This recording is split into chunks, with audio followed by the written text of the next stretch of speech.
Hello my dear viewers, இன்றைக்கி வந்து நம்ம பார்க்க போகிறது என்னென்னா, நம்ம சப்ஸ்கிரைபர் வந்து ஒரு கொஸ்டின் கேட்டிருந்தாங்க. என்ன கொஸ்டின்னா, கன்வெர்ட் 1,00,000 பைசா 3 டைம்ஸ். 1,00,000 பைசா வந்து 3 டைம்ஸ் இருக்கான். அது வந்து ருப்பியாக எப்படி கன்வெர்ட் பண்ணுறது அப்படின்னு கேட்டிருந்தாங்க.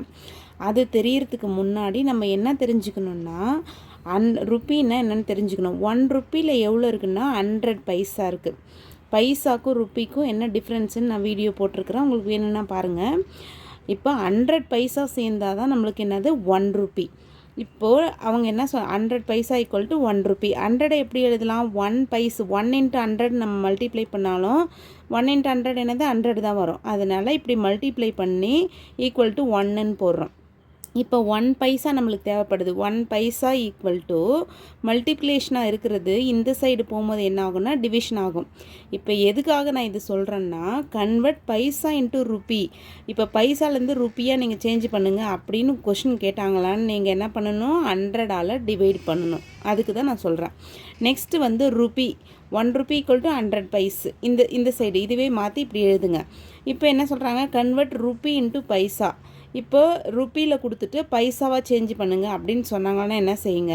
இப்போ இது எப்படி எழுதலாம்? 1 × 100 எழுதலாம். 1 × 100 எழுதினாலும் அதே சேம் ஆன்சர் தான் வரும்.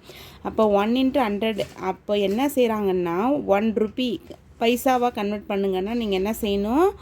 மல்டிப்ளை 100 பண்ணணும். ஓகேங்களா? கொடுக்குற ஆன்சரை வந்து இங்கே என்ன 2 ருப்பின்னு கொடுத்தாங்கன்னா 2 × 100 போடணும். 3ன்னு கொடுத்தா 3 × 100.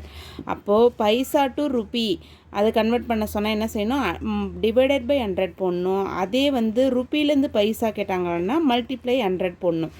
இப்போ இந்த கொஷின் கேட்டிருக்கிறாங்க. இங்கே பாருங்கள் என்ன கொஷினு. 1,00,000 பைசா இருக்குது. 3 டைம்ஸ் இருக்குது. 3 டைம்ஸ்னால் 3 வாட்டியாக 3 டைம்ன்றது அர்த்தம். ஓகேங்களா? ஒரு டைம்னா 1ஆல் மல்டிப்ளை பண்ணணும். 2 டைம்ஸ்னால் 2ஆல் மல்டிப்ளை பண்ணணும். 3 டைம்ஸ்னால் என்ன?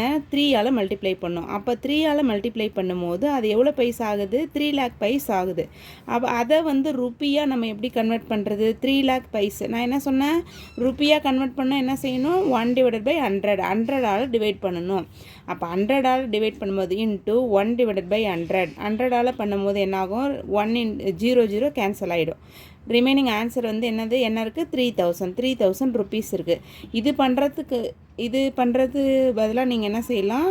நார்மலாக 1 2 இருந்தாக்கா நீங்கள் 2ஆல் மல்டிப்ளை பண்ணலாம். 1 இருக்கிறதுனால நீங்கள் ஒன்றும் பண்ண தேவையில்ல. 3,00,000 போட்டுட்டு டிவைடட் பை 100 போட்டால் போதும். மல்டிப்ளை 100 போடுறதுக்கு பதிலாக இப்படியே போட்டாலும் அதே ஆன்சர் தான் வரும்.